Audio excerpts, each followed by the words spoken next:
உலகத்துல இருக்கிற ரொம்ப மர்மமான விஷயம் எது தெரியுமா? விண்வெளி கிடையாது, கடலுக்கு அடியில இருக்கிற ரகசியம் கிடையாது, அது நம்ம மூளை தான்.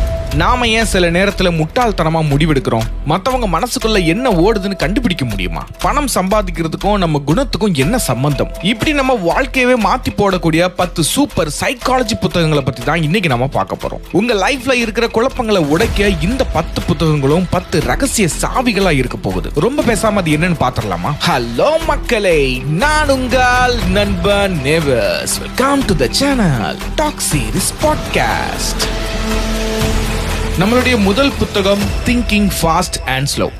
நாம எடுக்கிற ஒவ்வொரு முடிவும் சேர்ந்து தான் நம்ம வாழ்க்கையை வடிவமைக்குது. அப்படி நாம முடிவுகளை சரியா எடுக்கிறதுக்கு இந்த புத்தகம் நமக்கு வழிவகுக்குது. அது எப்படின்னு இப்ப நம்ம பார்க்க போறோம். நம்ம தலையில 2 விதமான சிஸ்டம் ஓடிக்கிட்டு இருக்கு. அதை தான் ஆத்தர் சிஸ்டம் 1 and 2ன்னு சொல்றாரு. System 1 fast and automatic. இது ரொம்ப ஃபாஸ்ட், நீங்க யோசிக்கவே தேவையில்லை, டக்குன்னு ரியாக்ட் பண்ணும். எக்ஸாம்பிள், யாராவது உங்க முகத்துக்கு முன்னாடி கையை வேகமா கொண்டு வந்தா கண்ணை மூடுறீங்க பாத்தீங்களா? அதுதான் சிஸ்டம் 1. இதோட பயன் என்ன? இதுதான் நம்மள ஆபத்துல இருந்து காப்பாத்துது. ரோட்ல கார் வேகமா வந்தா உடனே ஓரமா ஒதுங்கிறதுக்கு இதுதான் காரணம். பிரச்சனை என்னன்னா, இது ரொம்ப அவசர கொடுக்கை. பல நேரத்துல தப்பா முடிவெடுத்துரும். பாம்பை பார்த்தா பயப்படுறது ஓகே, ஆனா கயிறை பார்த்தா பாம்புன்னு நினைச்சு குதிக்கிறது. இதுதான் இந்த சிஸ்டம் பண்ற லொல்லு. System 2 slow and logical. இது ரொம்ப மெதுவா வேலை செய்யும், ஆனா ரொம்ப அறிவாளி. எக்ஸாம்பிள், 17 into 24 எவ்வளவு அப்படின்னு கேட்டா உங்க மூளை கொஞ்சம் ஸ்டக் ஆகி கஷ்டப்பட்டு கால்குலேட் பண்ணும் பாத்தீங்களா? அங்க என்ட்ரி ஆகிறது தான் சிஸ்டம் 2. இதோட பயன் என்னன்னா, கடினமான கணக்குகள் போட, புதுசா ஒரு மொழியை கத்துக்க, இல்லனா ஒரு முக்கியமான முடிவை எடுக்க இது ரொம்ப முக்கியமா இருக்குது. பிரச்சனை என்னன்னா, இது ரொம்ப சோம்பேறி, சீக்கிரம் டயர்ட் ஆகிரும். அதனாலதான் நம்ம மூளை ஏதாவது யோசிக்கணும்னாலே கஷ்டப்பட்டு சிஸ்டம் 1 கிட்டயே வேலையை ஒப்படைச்சிருது. ஏன் இந்த மாதிரி நடக்குது? நம்ம மூளை அதிகமான எனர்ஜியை சேமிக்க பார்க்கும். அதனால கஷ்டமான சிஸ்டம் 2வை கூப்பிடாம எல்லாத்துக்கும் சிஸ்டம் 1 வச்சே ஜட்ஜ் பண்ணுது. இதனால வர்றதுதான் சில குதர்க்கமான தப்புகள். அதுல முதலாவது ஹேலோ எஃபெக்ட். ஒருத்தரை பார்க்க அழகா இருந்தா அவங்க ரொம்ப நல்லவங்களா இருப்பாங்கன்னு நம்ம மூளை தானாகவே முடிவு பண்ணிடும். சிஸ்டம் 1 பண்ற வேலை இது. ஆனா நிஜத்துல அவங்க வில்லனா கூட இருக்கலாம். இரண்டாவது லாஸ் அவர்ஷன். நமக்கு ஒரு லாபம் வர்ற சந்தோஷத்தை விட கையில இருக்கிறது போயிடக்கூடாதுன்ற பயம் தான் அதிகமா இருக்கும். ஒரு 1000 ரூபாய் கிடைச்சா வர்ற சந்தோஷத்தை விட 1000 ரூபாய் தொலைஞ்சு போனா வர்ற வலி அதிகமா இருக்கும். இதனாலே பல ரிஸ்கான முடிவுகளை நாம எடுக்க பயப்படுறோம். இந்த புத்தகத்துல இருந்து நம்ம கத்துக்க வேண்டிய விஷயம் என்ன நண்பா? சிஸ்டம் 1ஐயும் சிஸ்டம் 2வையும் கரெக்டா பேலன்ஸ் பண்ண கத்துக்கணும். ஒரு முக்கியமான முடிவு எடுக்கும் போது, அதாவது பைக் வாங்குறது, கல்யாணம், இல்லனா பிசினஸ்ல இன்வெஸ்ட் பண்றது, இந்த மாதிரி எது பண்றதா இருந்தாலும் உங்க சிஸ்டம் 1 சொல்ற உள்ளுணர்வை மட்டும் நம்பாம கொஞ்சம் டைம் எடுத்து சிஸ்டம் 2வையும் தட்டி எழுப்பி யோசிங்க. இதுல நாம கத்துக்க வேண்டிய இரண்டாவது விஷயம், சோம்பேறித்தனம் வேண்டாம். கஷ்டமான வேலைகளை செய்யும் போது மூளை டயர்ட் ஆகும். அப்பதான் நம்ம தப்பான முடிவை எடுப்போம். அந்த நேரத்துல ஒரு குட்டி பிரேக் எடுத்துட்டு அப்புறம் யோசிங்க. உங்க மூளை உங்களை ஏமாத்துது. அதை புரிஞ்சுக்கிட்டீங்கன்னா நீங்க தான் இந்த லைஃப் கேம்ல வின்னர். இரண்டாவது புத்தகம் பிரெடிக்டபிளி இர்ரேஷனல். தேவையில்லாத பொருளை ஆசையா வாங்குறதும், ஃப்ரீயா கிடைச்சா எதையும் அல்றதுன்னு நம்ம பண்ற சின்ன சின்ன முட்டாள்தனங்களை சரி பண்ணி புத்திசாலியா மாறுறத பத்தி தான் இந்த புக்ல பார்க்க போறோம். நாம எல்லாரும் நம்மளை பத்தி என்ன நினைச்சிட்டு இருக்கோம்? நாம ரொம்ப அறிவாளி, யோசிச்சு தான் முடிவு எடுப்போம் அப்படின்னு நினைப்போம். நாம இவ்வளவு புத்திசாலியா இருந்தும் சில நேரத்துல சுத்த முட்டாள்தனமான முடிவுகளை திரும்ப திரும்ப எடுத்திருப்போம். இத பத்தி தான் பிரெடிக்டபிளி இர்ரேஷனல் புத்தகத்துல ஆத்தர் டான் எரிலி என்ன சொல்றாருன்னா, நீங்க எடுக்கிற பல முடிவுகள் சுத்த இர்ரேஷனல், அதாவது அறிவுக்கு பொருத்தமே இல்லாததா இருக்கும் அப்படின்னு சொல்றாரு. அது எப்படின்னு தெரியுமா? நாம ஏதோ ஒரு தடவை தப்பு பண்ணல, திரும்ப திரும்ப ஒரே மாதிரியான மொக்கத்தனமான தப்புகளை தான் பண்றோம். அதுதான் பிரெடிக்டபிளி இர்ரேஷனல், முன்கூட்டியே கணிக்கக்கூடிய முட்டாள்தனம் அப்படின்னு சொல்றாரு. சரி, இத நாம 3 பாயிண்டா பார்க்கலாம். Number 1, the zero price effect. நமக்கு ஃப்ரீ அப்படின்னு ஒரு வார்த்தையை பார்த்தா போதும் மூளை அப்படியே ஹேங் ஆயிரும். எக்ஸாம்பிள், உங்களுக்கு ஒரு சூப்பர் குவாலிட்டியான சாக்லேட் 10 ரூபாய்க்கு கிடைக்குது, பக்கத்துல ஒரு மொக்க சாக்லேட் ஃப்ரீயா கிடைக்குது. நீங்க எதை எடுப்பீங்க? பெரும்பாலான மக்கள் அந்த ஃப்ரீ சாக்லேட் தான் எடுப்பாங்க. ஏன்னா 10 ரூபாய் கொடுத்து வாங்குறப்போ ஒருவேளை அது சரியில்லாம போனா நஷ்டம் வந்துருமோன்னு பயம். ஆனா ஃப்ரீல நஷ்டமே இல்லைன்னு நம்ம மூளை தப்பா கணக்கு போடுது. இதனாலேயே தேவையில்லாத பல குப்பைகளை பை ஒன் கெட் ஒன் ஆஃபர்ல வாங்கி வீட்டை நிரப்புறோம். இரண்டாவது point, the truth about relativity. நம்ம மூளைக்கு ஒரு பொருளோட தனிப்பட்ட மதிப்பு தெரியாது. இன்னொரு பொருளோட கம்பேர் பண்ணி தான் அதுக்கு நாம ரேட்டை ஃபிக்ஸ் பண்றோம். ஒரு ஹோட்டலுக்கு போறீங்கன்னு வைங்க, அங்க மெனு கார்டுல முதல்ல ரூபாய்க்கு ஒரு டிஷ் இருக்கும். அதை பார்த்த உடனே அப்பா இவ்வளவு ரேட்டான்னு ஷாக் ஆகும். ஆனா அதுக்கு கீழே 400 ரூபீஸ்க்கு ஒரு டிஷ் இருந்தா பரவாயில்லையே இது சீப்பா இருக்கேன்னு ஆர்டர் பண்ணுவோம். இதோட உண்மை என்ன? அந்த ஹோட்டல்காரனுக்கு தெரியும் நீங்க 1000 ரூபாய் டிஷ் வாங்க மாட்டீங்கன்னு. ஆனா அந்த 400 ரூபாய் டிஷ் உங்களுக்கு சீப் அப்படின்னு நம்ப வைக்கிறதுக்காக தான் அந்த ஹோட்டல்காரங்க அப்படி பண்றாங்க. அதுக்காக தான் அந்த 1000 ரூபாய் டிஷ் மேல வச்சிருக்காங்க. இதுக்கு பேர் தான் டிகாய் எஃபெக்ட். கடைசி பாயிண்ட், எதிர்பார்ப்புகளின் வலிமை, the power of expectations. நம்ம எதை எதிர்பார்க்கிறோமோ அதுதான் நமக்கு நடக்கும்னு நம்ம மூளை நம்பும். உதாரணத்துக்கு ஒரு சாதாரண காஃபியை ஒரு சாதாரண கப்ல கொடுத்து 10 ரூபாய்னு சொன்னா ஓகேன்னு போவோம். அதே காஃபியை ஒரு ஸ்டார் ஹோட்டல்ல மேல கொஞ்சம் டிசைன் போட்டு நல்ல வாசனையோட 200 ரூபாய்னு கொடுத்தா வாவ் என்ன டேஸ்ட் அப்படின்னு குதிப்போம். உண்மை என்னன்னா டேஸ்ட் ஒண்ணுதான், ஆனா அந்த இடமும் அந்த பில்டப்பும் நம்ம மூளையை அது டேஸ்டா இருக்குதுன்னு நம்ப வைக்குது. சரி, இந்த டிராப்ல இருந்து எப்படி எஸ்கேப் ஆகுறது? நம்பர் 1, ஆஃபர்ல ஏமாறாதீங்க. ஃப்ரீயா கிடைக்குதுன்னு எதையும் அள்ளிட்டு வராதீங்க. இது நிஜமாவே எனக்கு தேவையான்னு ஒரு நிமிஷம் உங்க சிஸ்டம் 2வை கூப்பிட்டு கேளுங்க. நம்பர் 2, கம்பாரிசன் வேண்டாம். ஒரு பொருளை வாங்கும் போது அதுக்கு நிஜமாவே அந்த ஒர்த் இருக்கான்னு பாருங்க. வேற ஒரு விலை உயர்ந்த பொருளோட ஒப்பிட்டு இது சீப்னு முடிவு பண்ணாதீங்க. Number 3, social norms. காசு கொடுத்து ஒரு வேலையை வாங்குறதுக்கும் ஒருத்தர் அன்புக்காக அந்த வேலையை செய்யறதுக்கும் நிறைய வித்தியாசம் இருக்கு. எல்லாத்தையும் பணத்தை வச்சு அளக்காதீங்க, உறவுகள் கெட்டு போயிடும். கடைசியா நம்ம மூளை ஒரு மேஜிக் காரன் மாதிரி நம்மளை ஏமாத்திக்கிட்டே இருக்கும். நாம தான் உஷாரா இருக்கணும். உங்க சைக்காலஜியை மாத்தக்கூடிய 3வது புத்தகம் influence, the psychology of persuasion. மத்தவங்க பேச்சை கேட்டு ஏமாந்து போகாம இருக்கவும் அதே சமயம் உங்க பேச்சை மத்தவங்க கேட்கணும்னு நீங்க நினைச்சீங்கன்னா இந்த புத்தகம் சொல்லி தர ட்ரிக்ஸ் செமையா உங்களுக்கு ஒர்க் அவுட் ஆகும். நம்ம மூளைக்குள்ள சில ஆட்டோமேட்டிக் ட்ரிகர்ஸ் இருக்கு. அதை தட்டினா போதும் நம்ம சொல்றத மத்தவங்க அப்படியே செய்வாங்க. அதுல முதல் ட்ரிகர் ரெசிப்ரோசிட்டி. நம்ம ஊர்ல ஒரு பழக்கம் உண்டு. யாராவது நமக்கு ஒரு சின்ன உதவி பண்ணா நாமளும் அவங்களுக்கு ஏதோ ஒண்ணு பண்ணணும்னு நினைப்போம்ல, அதுதான் இது. ஒரு கம்பெனி உங்களுக்கு ஃப்ரீ சாம்பிள் கொடுக்கறாங்கன்னா அவங்க ரொம்ப நல்லவங்கன்னு அர்த்தம் இல்ல. உங்களுக்குள்ள ஒரு சின்ன குற்ற உணர்ச்சியை உண்டாக்கி உங்களை அந்த பொருளை வாங்க வைக்கிறதுக்காக தான் அப்படி பண்றாங்க. 2வது ட்ரிக், கமிட்மெண்ட் அண்ட் கன்சிஸ்டன்சி. நாம ஒரு விஷயத்தை ஒத்துக்கிட்டோம்னா அதுல இருந்து பின்வாங்க நம்ம மூளைக்கு பிடிக்காது. உதாரணத்துக்கு ஒரு சின்ன உதவியை ஒருத்தர்கிட்ட கேளுங்க, அவங்க செஞ்சிட்டாங்கன்னா அடுத்து ஒரு பெரிய உதவியை கேட்கும் போது ஓகே சொல்லிட்டாங்க அப்படின்னா முதல்லயே ஓகே சொல்லிட்டோமே இப்போ வேண்டாம்னு சொன்னா அசிங்கம்னு நினைச்சு ஒத்துப்பாங்க. ஒருவேளை அவங்க வேண்டாம்னு சொன்னாலும் நம்ம மூளை அதை ஏத்துக்க மறுக்கும். 3வது, சோஷியல் ப்ரூஃப். 10 பேர் போற வழியில தான் நாமளும் போவோங்கிற கதை தான் இது. ஒரு ஹோட்டல்ல கூட்டம் அதிகமா இருந்தா அங்க சாப்பாடு நல்லா இருக்கும்னு நாமளே முடிவு பண்ணி அங்க நிப்போம்ல, அதுதான் சோஷியல் ப்ரூஃப். அமேசான்ல ரிவ்யூ பார்த்து பொருள் வாங்குறதும் இதே ரகம் தான். 4வது ட்ரிக், லைக்கிங். நமக்கு ஒருத்தரை பிடிச்சிருந்தா அவங்க என்ன சொன்னாலும் கேட்போம். அதனாலதான் சேல்ஸ்மேன் எல்லாம் சிரிச்சு பேசி உங்ககிட்ட மொக்க ஜோக் அடிச்சு உங்களை ஐஸ் வைப்பாங்க. அவங்கள உங்களுக்கு பிடிச்சிருந்துச்சுன்னா அவங்க விக்கிற பொருளையும் உங்களுக்கு பிடிச்சிரும். 5வது ட்ரிக், அத்தாரிட்டி. யாராவது ஒயிட் கோட் போட்டுட்டு வந்தா இல்ல போலீஸ் யூனிஃபார்ம் போட்டுட்டு வந்து ஒரு விஷயம் சொன்னா நாம அப்படியே நம்புவோம். அதனாலதான் விளம்பரத்துல எல்லாம் டாக்டர்கள் பரிந்துரைப்பது அப்படின்னு ஒருத்தரை கோட் போட வச்சு பேச வச்சிருப்பாங்க. 6வது ட்ரிக், ஸ்கார்சிட்டி. இன்னும் 5 நிமிஷம் தான் இருக்கு, only 2 stocks தான் லெஃப்ட் அப்படின்னு போட்டிருந்தா இத பார்த்த உடனே நம்ம கை காலெல்லாம் நடுங்க ஆரம்பிச்சிடும். ஒரு விஷயம் கம்மியா இருக்குன்னு தெரிஞ்சா அது மேல நமக்கு ஆசை அதிகமாயிரும். இதுதான் ஆன்லைன் ஷாப்பிங் சைட்ஸ் பண்ற பெரிய ட்ரிக். இந்த 6 ட்ரிக்ஸும் தெரிஞ்சுக்கிட்டா ஒருத்தர் உங்களை ஏமாத்த வரும்போது நீங்க உஷாராயிரலாம். அதே சமயம் உங்க பிசினஸ்லயும் இதே யுக்திகளை பயன்படுத்தி சக்சஸ் ஆகலாம். 4வது புத்தகம், த சைக்காலஜி ஆஃப் மணி. மத்த எல்லா பினான்ஸ் புக்கை விடவும் இந்த புத்தகம் ரொம்ப வித்தியாசமானது. ஏன்னா இது உங்களுக்கு கணக்கு சொல்லி தராது, குணம் சொல்லி தரும். அதுதான் மார்கன் ஹவுசல் எழுதின த சைக்காலஜி ஆஃப் மணி. பணம் சம்பாதிக்கிறது ஒரு கலைனா அதை தக்க வச்சுக்கிறது ஒரு சைக்காலஜி. இதுதான் இந்த புக்கோட ஒன்லைன். இந்த புத்தகம் நமக்கு என்ன சொல்லி தருது? காசு முக்கியம் இல்ல, உன் மனசுதான் முக்கியம். பண விஷயத்துல நாம ஏன் சில நேரத்துல முட்டாள்தனமா நடந்துக்கிறோம்னு இந்த புக் தெளிவா விளக்குது. Number 1, no one is crazy. நாம ஒரு விஷயத்துல காசை இன்வெஸ்ட் பண்றோம்னா அது மத்தவங்களுக்கு லூசுத்தனமா தெரியலாம், ஆனா நமக்கு அது சரியா படும். ஏன்னா நாம வளர்ந்த விதம், நாம பார்த்த கஷ்டத்தை வச்சுதான் நாம முடிவெடுக்கிறோம். ஒருத்தர் லாட்டரி சீட்டு வாங்குறாருன்னா அவருக்கு அதுதான் வாழ்க்கையை மாத்த போற ஒரு நம்பிக்கையா இருக்கும். அதனால யாரோட பினான்சியல் முடிவையும் தப்புன்னு சொல்ல முடியாது. 2வது, போதும்னு சொல்ல தெரியணும். உலகத்துல இருக்கிற பெரிய பிரச்சனை எது தெரியுமா? எவ்வளவு வந்தாலும் பத்தாதுன்னு நினைக்கிறது தான். கோடி கணக்கில் சம்பாதிச்சும் இன்னும் வேணும்னு தப்பான வழியில போய் ஜெயிலுக்கு போனவங்க நிறைய பேர் இருக்கிறாங்க. உங்க வாழ்க்கைக்கு எது போதும்னு நீங்க ஒரு கோடு போடலைன்னா நிம்மதி இருக்காது. 3வது, the magic of compounding. Warren Buffett எப்படி இவ்வளவு பெரிய பணக்காரர் ஆனார்னு கேட்டா எல்லாரும் அவரோட முதலீட பத்தி பேசுவாங்க. ஆனா ஆத்தர் என்ன சொல்றாருன்னா அவர் 10 வயசுல ஆரம்பிச்சு 90 வயசு வரைக்கும் பொறுமையா இருந்ததுதான் காரணம்னு சொல்லுவாரு. பணம் பண்றதுக்கு மூளை மட்டும் இருந்தா பத்தாது, பொறுமை இருக்கணும். மெதுவா வளர்றது தான் என்னைக்கும் நிலையானது. நான்காவது நம்ம கத்துக்க வேண்டிய விஷயம், wealth is what you don't see. நிறைய பேர் ஒருத்தர் ஓட்டுற சொகுசு காரை பார்த்தோ இல்ல அவர் போடுற காஸ்ட்லியான வாட்ச பார்த்தோ அவர் பெரிய பணக்காரன்னு நினைப்பாங்க. அதெல்லாம் அவர் செலவு பண்ணின காசு. ஆனா உண்மையான வெல்த்ங்கிறது அவர் செலவு பண்ணாம பேங்க்லயும் இன்வெஸ்ட்மெண்ட்லயும் வச்சிருக்கிற காசு தான். காமிக்காத காசு தான் நண்பா உண்மையான செல்வம். 5, கண்ட்ரோல் ஓவர் டைம். பணம் கொடுக்கிற ஆகச்சிறந்த சந்தோஷம் என்ன தெரியுமா? நாளைக்கு காலையில நான் என்ன பண்ணணும்னு நானே முடிவு பண்றதுதான். உங்களுக்கு பிடிச்ச வேலையை உங்களுக்கு பிடிச்ச நேரத்துல செய்யற சுதந்திரத்தை காசு வாங்கி கொடுக்குது. அதுதான் நீங்க பண்ணின பெஸ்ட் இன்வெஸ்ட்மெண்ட். பணம் சம்பாதிக்க நீங்க பெரிய மேக்ஸ் ஜீனியஸா இருக்கணும்னு அவசியமே இல்லை நண்பா. உங்க ஈகோவை குறைச்சிட்டு கொஞ்சம் பொறுமையா இருந்தாலே போதும். நீங்க தான் அடுத்த மில்லியனர். 5வது புத்தகம், mindset, the new psychology of success.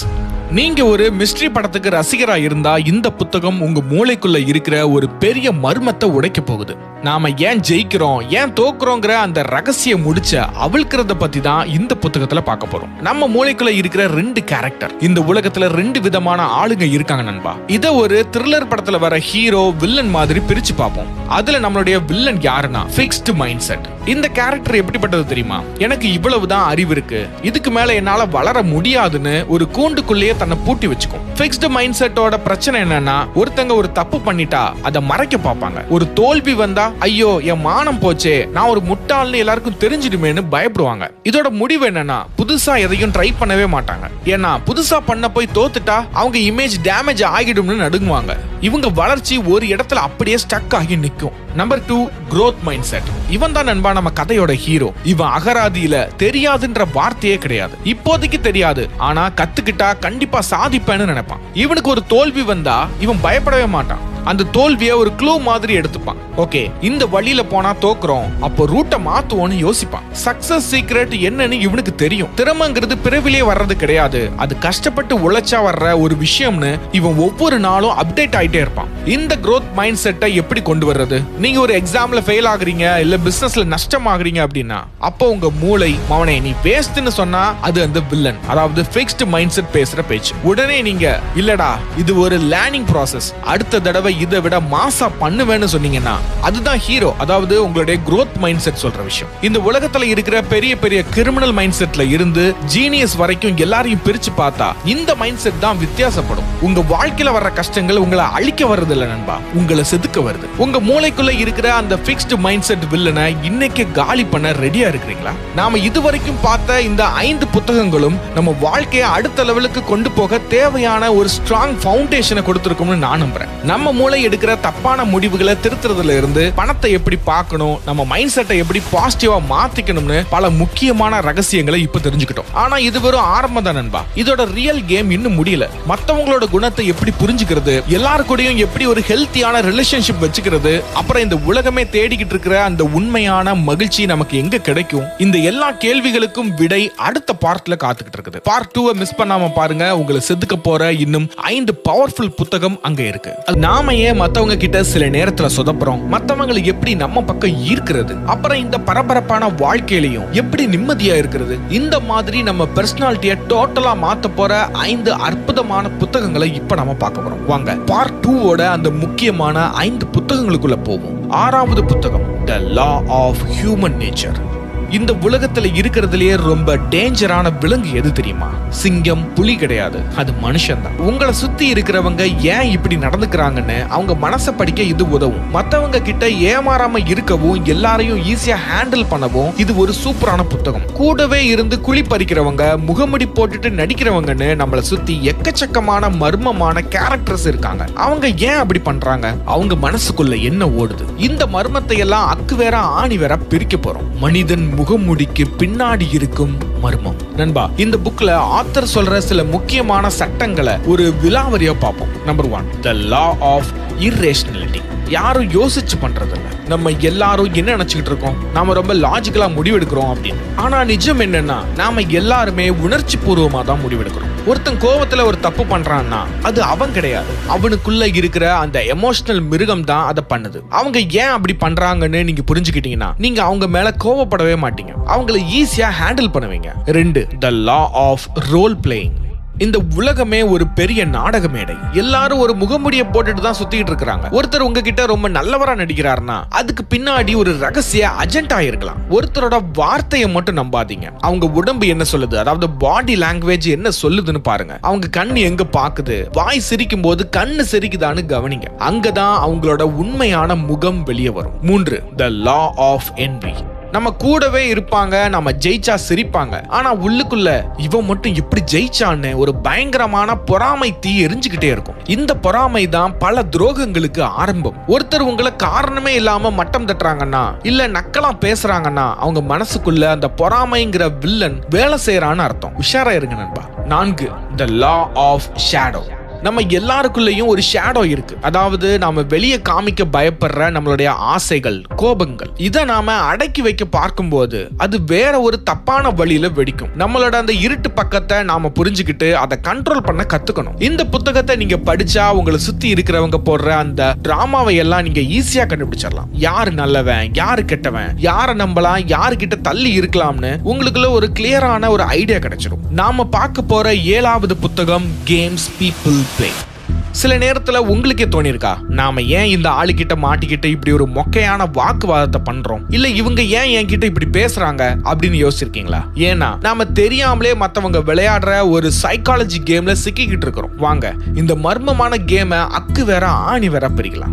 இந்த கேம் எப்படின்னு புரியணும்னா முதல்ல நம்ம மனசுக்குள்ள இருக்கிற அந்த 3 கேரக்டர்ஸ், அதாவது ஈகோ ஸ்டேட்ஸ் எதுன்னு தெரிஞ்சுக்கணும். இது ஒரு படத்துல வர 3 கேரக்டர் மாதிரி. 1 பேரண்ட்ஸ் மாதிரி, இதை செய் அதை செய்யாதுன்னு ரூல்ஸ் போடுற கேரக்டர். அடுத்தது அடம் பிடிக்கிற குழந்தை, உணர்ச்சி வசப்படுறது, ஜாலியா இருக்கிறது, இல்ல அழுது காரியத்தை சாதிக்கிறது. 3வது கேரக்டர் த அடல்ட், அறிவாளி, இன்வெஸ்டிகேட்டர், ரொம்ப லாஜிக்கலா நிதானமா யோசிக்கிற கேரக்டர். இதுல பிரச்சனை எங்க வருதுன்னா, நாம ஒரு அடல்ட்டா பேசும்போது ஆப்போசிட்ல இருக்கிறவங்க ஒரு குழந்தையாவோ இல்ல பேரண்டாவோ ரியாக்ட் பண்ணும்போது தான் அந்த மர்மமான கேம் ஆரம்பிக்குது. மக்கள் விளையாடுற சில ஆபத்தான கேம். இந்த புக்ல நூற்றுக்கணக்கான கேம்கள் இருக்கு. ஆனா நாம டெய்லி லைஃப்ல பாக்குற சில மர்மமான கேம்ஸை மட்டும் பார்ப்போம். Number 1 yes but. உங்ககிட்ட ஒருத்தர் வந்து அட்வைஸ் கேட்பாங்க. நீங்க ஒரு சூப்பர் ஐடியா சொல்லுவீங்க. ஆனா அவங்க, ஆமா நீ சொல்றதெல்லாம் சரிதான், ஆனா அதுல ஒரு சின்ன பிரச்சனை இருக்கு அப்படின்னு சொல்லுவாங்க. நீங்க வேற ஐடியா சொன்னாலும் திரும்பவும் ஆனா அப்படின்னு வேற ஏதாவது ஒண்ணு சொல்லுவாங்க. இவங்க நிஜத்துல உங்ககிட்ட தீர்வு கேட்க வரல நண்பா, அவங்க எடுக்கிற அந்த தோல்விக்கு ஒரு நியாயத்தை தேட வராங்க. இவங்க கூட நீங்க எவ்வளவு பேசினாலும் அது வேஸ்ட் தான். 2வது கேம், நான் தான் அப்பவே சொன்னேன்ல, வேணும்னே உங்களை ஒரு தப்பு பண்ண விடுவாங்க. நீங்க தப்பு பண்ண அடுத்த செகண்ட் பதுங்கி இருந்த புலி மாதிரி பாஞ்சு வந்து உங்களை குத்தி பேசுவாங்க. நான் தான் அன்னைக்கே சொன்னேன்ல, எனக்கு அப்பவே தெரியும் அப்படின்னு உங்களை மட்டன் தட்டி அவங்க பெரிய ஆளுன்னு நிரூபிச்சு ஒரு சைக்காலஜில சந்தோஷம் அடையிறது தான் இவங்களுடைய கேம். 3வது கேம், பாத்தியா நான் எவ்வளவு கஷ்டப்படுறேன். எப்பவும் தன்னோட கஷ்டத்தையே பேசிக்கிட்டு இருப்பாங்க. நீங்க ஹெல்ப் பண்ண போனா அதை ஏத்துக்க மாட்டாங்க. ஏன்னா அவங்களுக்கு அந்த பாதிக்கப்பட்டவர் அப்படிங்கிற இமேஜ்ல இருக்கிறது தான் பிடிக்கும். இந்த விளையாட்டுல எப்படி ஜெயிக்கிறது நண்பா? ஒருத்தர் உங்ககிட்ட கேம் விளையாடுறாங்கன்னு தெரிஞ்சா அந்த கேம்ல நீங்க கலந்துக்காதீங்க. அவங்க எமோஷனலா உங்களை தூண்ட பார்க்கும்போது நீங்க நிதானமா பதில் சொன்னீங்கன்னா அந்த கேம் அங்கே முடிஞ்சிடும். அதுல நீங்க ஜெயிக்கணும்னு அவசியமே இல்லை. மத்தவங்க உங்களை வச்சு சைக்காலஜி கேம் விளையாட விடாதீங்க. அந்த கேமோட ரூல்ஸ் உங்களுக்கு தெரிஞ்சா நீங்க தான் அந்த கேமோட மாஸ்டர். 8வது புத்தகம் த சைக்காலஜி ஆஃப் செல்லிங். எனக்கு ரொம்ப பிடிச்ச புத்தகம். இந்த உலகத்துல இருக்கிற டாப் 1% பணக்காரங்க எப்படி மத்தவங்களை ஈஸியா கன்வின்ஸ் பண்ணி ஜெயிக்கிறாங்க. பிரெயின் ட்ரேசி எழுதின த சைக்காலஜி ஆஃப் செல்லிங் புத்தகத்தை கேட்கும் போதே, யோ நான் என்ன கடையா வச்சிருக்கிறேன், எனக்கு எதுக்கு செல்லிங்க சொல்லி தரீங்க அப்படின்னு நீங்க யோசிக்கலாம். செல்லிங்ன்றது நீங்க நினைக்கிற விஷயம் கிடையாது. ஒரு இன்டர்வியூல உங்களை அட்ராக்ட் பண்ண வைக்கிறதுல இருந்து உங்க லவ்வர் கிட்ட உங்க ஐடியாவை ஓகே பண்ண வைக்கிறது வரைக்கும் எல்லாமே ஒரு விற்பனை தான். அத பத்தி தான் இந்த புத்தகத்துல பார்க்க போறோம். ஒருத்தர் ஒரு பொருளை வாங்குறாருன்னா அதுக்கு பின்னாடி ஒரு பெரிய சைக்காலஜி ஓடுது. அதுல ஆத்தர் சொல்ற ரகசிய க்ளூஸ் பத்தி பார்ப்போம். நம்பர் 1, யாரும் எதையும் வாங்க விரும்புவதில்லை. ஆச்சரியமா இருக்கா? ஆனா உண்மை என்னன்னா, மக்களுக்கு எதையாவது விக்கிறாங்கன்னு தெரிஞ்சா ஓடிடுவாங்க. ஆனா அவங்களுக்கு ஒரு பிரச்சனை இருக்கு, அதை தீர்க்க நீங்க வாரீங்கன்னு தெரிஞ்சா உங்களை விடவே மாட்டாங்க. நீங்க ஒரு பொருளை விற்காதீங்க, ஒரு தீர்வை கொடுங்க. அவங்க பயத்தையும் தேவையையும் கண்டுபிடிச்சிட்டீங்கன்னா நீங்க தான் அந்த கேமோட பின்னர். 2வது க்ளூ, எமோஷன் தான் பாஸ் எல்லாமே. நாம என்ன நினைக்கிறோம், ஒரு பொருளோட விலை குவாலிட்டியை பார்த்து தான் மக்கள் வாங்குறாங்கன்னு நினைக்கிறோம். இது சுத்தமான பொய் நண்பா. மக்கள் 100% உணர்ச்சியால தான் முடிவெடுக்கிறாங்க. அதுக்கப்புறம் தான் அறிவுபூர்வமா அதை நியாயப்படுத்துறாங்க. ஒருத்தருக்கு ஒரு ஐபோன் வேணும்னா அதுல இருக்கிற கேமராவுக்கு மட்டும் வாங்க மாட்டாங்க, அதை வச்சிருந்தா கிடைக்கிற அந்த கெத்துக்காக வாங்குவாங்க. அந்த கெத்து தான் எங்க எமோஷன். அதை சமாளிக்கிறதுக்காக இது செக்யூரிட்டியா இருக்கும், இது குவாலிட்டியா இருக்கும், கீழே போட்டா கூட உடையாது அப்படின்னு அவங்களுக்கு அவங்களே ஒரு நம்பிக்கை கொடுத்துக்குவாங்க. மூன்றாவது க்ளூ, ஹேண்ட்லிங் ரிஜெக்ஷன். பல பேர் ஏன் இந்த சேல்ஸ் கேம்குள்ள வர்றதே இல்ல தெரியுமா? நோ அப்படின்னு சொல்லிடுவாங்களோன்ற பயம் தான். ஆத்தர் என்ன சொல்றாருன்னா, ஒருத்தர் நோ சொல்றாருன்னா அது உங்களை கிடையாது, நீங்க சொல்ற அந்த ஆஃபரை தான் அவங்க நோ சொல்றாங்க. ஒரு படத்துல ஹீரோ அடி வாங்க தான் ஸ்ட்ராங் ஆவாரு. அதே மாதிரி ஒவ்வொரு நோ சொல்லும் போதுதான் உங்களை ஒரு பெரிய எஸ் நோக்கி கூட்டிட்டு போகுதுன்னு நினைங்க. அதனால யாரும் நோ சொல்றாங்கன்னா அதை ஏத்துக்க பழகுங்க, ரிஜெக்ஷனை ஏத்துக்க பழகுங்க, தோல்வி அடைய தயாராயிருங்க. இன்னும் பெட்டரா எப்படி தோல்வி அடையலான்னு பாருங்க. அதுதான் ஒரு பெரிய வெற்றியை நோக்கி கூட்டிட்டு போகும். நான்காவது க்ளூ, 80-20 ரகசியம். சேல்ஸ் உலகத்துல 20% பேர் தான் 80% பணத்தை சம்பாதிக்கிறாங்க. ஏன்னு தெரியுமா? அவங்க மத்தவங்க கிட்ட பேச மாட்டாங்க, மத்தவங்க சொல்றத கேட்பாங்க. இந்த வேகமா ஓடிக்கிட்டு இருக்கிற காலத்துல லிசனிங் ரொம்ப கம்மி ஆயிருச்சு. எதையும் சீக்கிரமா சொல்லணும், எதையும் வேகமா சொல்லணும் அப்படின்னு ஓடிக்கிட்டே இருக்கிறாங்க. ஒரு விஷயத்தை கண்டுபிடிக்கணும்னா நிறைய கேள்வி கேட்கணும். அதே மாதிரி தான் ஒருத்தர் கிட்ட நீங்க ஜெயிக்கணும்னா நிறைய கேள்வி கேளுங்க. அவங்களே அவங்களோட ரகசிய தேவையை சொல்லிடுவாங்க. நீங்க ஒரு தொழில் ஆரம்பிக்கணும் அப்படின்னு நினைக்கிறீங்கன்னா உங்க தொழில் சார்ந்த விஷயத்துல ஒரு பெரிய ஜாம்பவான் இருப்பாரு. அவர் எங்கேயாவது பாட்காஸ்ட் கொடுத்திருக்கிறாரான்னு பாருங்க. அந்த பாட்காஸ்ட் ஒரு 2 மணி நேரம் 3 மணி நேரம் இருக்குதுன்னா கூட பரவாயில்ல, ஒரு வார்த்தை விடாம முழுசா பாருங்க. கண்டிப்பா நான் சொல்றேன், அதுல அவருடைய தொழில் ரகசியத்தை கொஞ்சமாவது சொல்லுவார். ஒரு 20% இல்லைன்னா ஒரு 30% தொழில் ரகசியத்தை அந்த பாட்காஸ்ட்ல கண்டிப்பா சொல்வாரு. குறைவான நேரத்துக்கு மட்டும்தான் ரொம்ப ஸ்மார்ட்டா யோசிக்க முடியும். 1 மணி நேரத்தை கடக்கும் பொழுது அவங்க மனசுல இருக்கிற ரகசியம் வெளியே வரும். கேள்வி நிறைய கேட்கும் போது அவங்களுடைய உண்மையான முகம் வெளியே வரும். இந்த உலகத்துல நீங்க எதை சாதிக்கணும்னாலும் உங்களையோ இல்ல உங்க ஐடியாவையோ மத்தவங்க கிட்ட விற்க தெரிஞ்சிருக்கணும். அந்த சூட்சமம் தெரிஞ்சா இந்த உலகமே உங்க காலுக்கடியில தான். புத்தகம் 9, தி ஹாப்பினஸ் ஹைபோதசிஸ். மகிழ்ச்சி. நாம எல்லாரும் இதை தேடிதான் ஓடிக்கிட்டு இருக்கிறோம். ஆனா இது நிஜமாவே எங்க இருக்கு?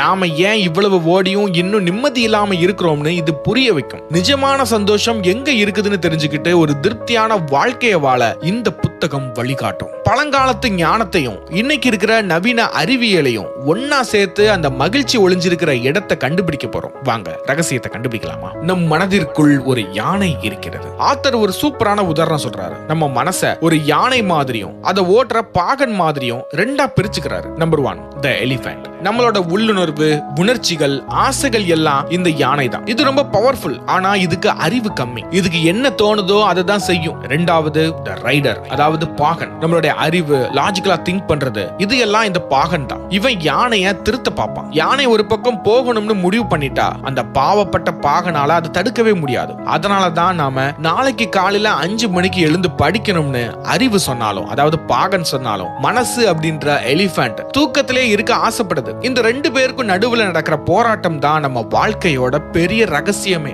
அப்ப இதை சரி பண்ணக்கூடிய சீக்ரெட் ஃபார்முலா எங்க இருக்கு? நம்ம ஆளுங்க பல பேர் என்ன நினைக்கிறாங்க? பெரிய கார் வாங்கினா 1 கோடி ரூபாய் லாட்டரி அடிச்சா மட்டும்தான் மகிழ்ச்சி வந்துரும்னு நினைக்கிறாங்க. ஆனா ஆத்தர் என்ன சொல்றாருன்னா, வெளிப்புற விஷயங்கள், அதாவது தி எக்ஸ்டர்னல் ஃபேக்டர்ஸ், இதெல்லாம் ஒரு தற்காலிக போதை மாதிரி, ஒரு படத்துல வர ட்விஸ்ட் மாதிரி கொஞ்ச நேரத்துல அந்த சந்தோஷம் காணாம போயிடும். அதனாலதான் பல பணக்காரர்கள் பணத்தினால மட்டும் சந்தோஷம் கிடைக்காதுன்னு சொல்றாங்க. இதுக்கு பேரு ஹெடோனிக் ட்ரெட்மில். அதாவது ஓடிக்கிட்டே இருப்போம், ஆனா ஒரே இடத்துல தான் நிப்போம். உண்மையான ரகசியம் என்னன்னா, மகிழ்ச்சிங்கிறது உள்ளேயும் இல்ல வெளியும் இல்ல, அது இடைவெளியில இருக்கு. நமக்கும் மத்தவங்களுக்கும் இருக்கிற உறவு, அதாவது ரிலேஷன்ஷிப், நமக்கும் நம்ம வேலைக்கும் இருக்கிற கனெக்ஷன், நமக்கும் ஒரு பெரிய லட்சியத்துக்கும் இருக்கிற தொடர்பு, அதாவது வெற்றியை நோக்கி போகக்கூடிய பயணத்தை சொல்றேன். மகிழ்ச்சிங்கிறது ஒரு இடத்துல புதைச்சு வச்சிருக்கிற புதையல் கிடையாது நண்பா. அது ஒரு செடி மாதிரி. நீங்க சரியான மண்ணுல சரியான உரம் போட்டு வளர்த்தா அதுவா வளரும். உங்க மனசுங்கிற யானைய பாகன் கூட சமாதானம் பண்ணி கூட்டிட்டு போனீங்கன்னா அந்த மர்மமான மகிழ்ச்சியை நீங்க கண்டிப்பா அடைஞ்சிடலாம். இப்போ நம்ம பார்க்க போற 10வது புத்தகம் தி சைக்காலஜி புக். ஒட்டுமொத்தமா மனுஷங்க எப்படி யோசிக்கிறாங்கன்னு தெரிஞ்சுக்க இது ஒரு ஷார்ட்கட். இதை தெரிஞ்சுக்கிட்டா உங்களையும் மத்தவங்களையும் பார்க்கிற உங்க பார்வையே டோட்டலா மாறிடும். இது ஒரு சாதாரண புத்தகம் கிடையாது, ஒரு சைக்காலஜி உலகத்தோட ஒரு என்சைக்ளோபீடியா. அதாவது இதுவரைக்கும் நம்ம பார்த்த எல்லா புத்தகங்களோட ரகசியமும் இன்னும் நம்ம பார்க்காத நூற்றுக்கணக்கான மர்மங்களும் ஒரே இடத்துல புதைஞ்சு இருக்கிற ஒரு ரகசிய பெட்டி தான் இந்த புத்தகம். அதை திறந்து பார்க்கலாமா? இந்த புக்ல ஆரம்ப காலத்துல இருந்து இப்ப வரைக்கும் இருந்த பெரிய பெரிய சைக்காலஜிஸ்டுகள் எப்படி மனுஷ மூளையை செதுக்குனாங்கன்னு தெளிவா சொல்லியிருக்கிறாங்க. Number 1, the mystery of dreams.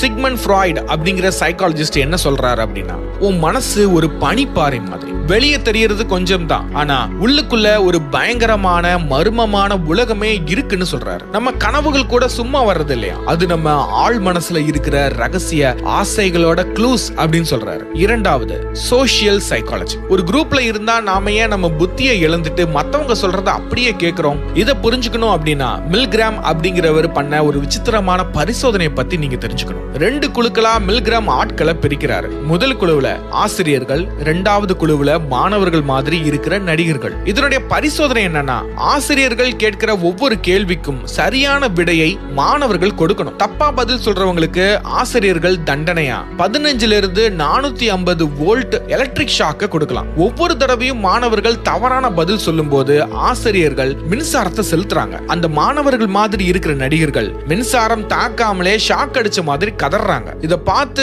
பயந்து போன ஆசிரியர்கள் வேணாம்னு நினைச்சாலும் எக்ஸ்பெரிமெண்ட் பண்றவங்களுடைய உத்தரவுக்கு பயந்து 65% ஆசிரியர்கள் 450 வோல்ட்ட கொடுக்கறாங்க. இதுல இருந்து என்ன தெரியுதுன்னா, சாதாரண மனுஷங்க கூட சில நேரத்துல கொடூரமா மாறுறாங்கன்னு தெரியுது. இன்னும் சுருக்கமா சொல்ல போனா, மனிதன் மனிதனாகவே இல்ல, வாய்ப்பு கிடைக்கிற வரைக்கும் தான் மனிதனா இருக்கிறான். ஒரு கொடூரமான செயலை செய்யறதுக்கு எந்த விதமான தண்டனையும் இல்ல அப்படின்னு சொன்னா, ஒருவேளை அந்த கொடூரமான செயலை செய்யறதுக்கு 80% மக்கள் தயாரா இருப்பாங்கன்னு நினைக்கிறேன். 3, developmental psychology.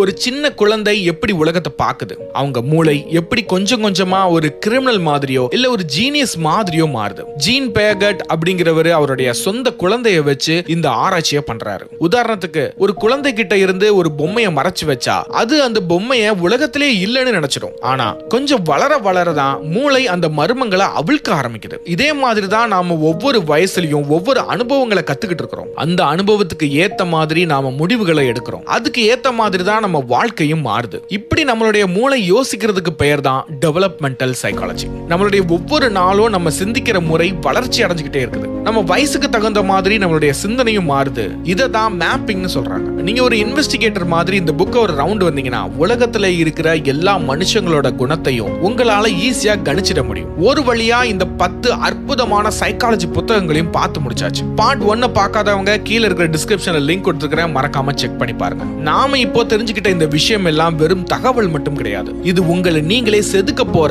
Life changing tools நினைங்க. ஒரு விஷயம் மட்டும் நல்லா ஞாபகம் வச்சுக்கோங்க, ஒரு சிற்பி எப்படி கல்ல செதுக்கி சிலையா மாத்துறாரோ அதே மாதிரி தான் இந்த அறிவை உங்க வாழ்க்கையில நீங்க எப்படி பயன்படுத்துறீங்களோ அப்போதான் நீங்க ஒரு பெட்டர் வெர்ஷனா மாற முடியும். அறிவுங்கிறது ஒரு விதை மாதிரி நண்பா, அதை உங்க மனசுல விதைச்சிட்டோம். ஆனா அதை செயலா மாத்தி ஒரு பெரிய மரமா வளர வைக்க வேண்டியது உங்க கையில தான் இருக்குது. இந்த 10 புத்தகங்கள்ல எந்த புக் உங்க வாழ்க்கையை மாத்தும்னு நீங்க நினைக்கிறீங்க, இல்ல எதை நீங்க முதல்ல படிக்க போறீங்க, அதை மறக்காம கமெண்ட் செக்ஷன்ல சொல்லுங்க. இந்த வீடியோ உங்களுக்கு பிடிச்சிருந்துச்சுன்னா லைக் பண்ணுங்க, உங்க ஃப்ரெண்ட்ஸுக்கும் ஷேர் பண்ணுங்க. இதே மாதிரி இன்னும் பல சூப்பரான செல்ஃப் டெவலப்மெண்ட் கண்டென்ட்கள் உங்களுக்கு வந்துகிட்டே இருக்கும். அது வரைக்கும் சென்று வருகிறேன். நான் உங்கள் நண்பன் நேவர்ஸ்.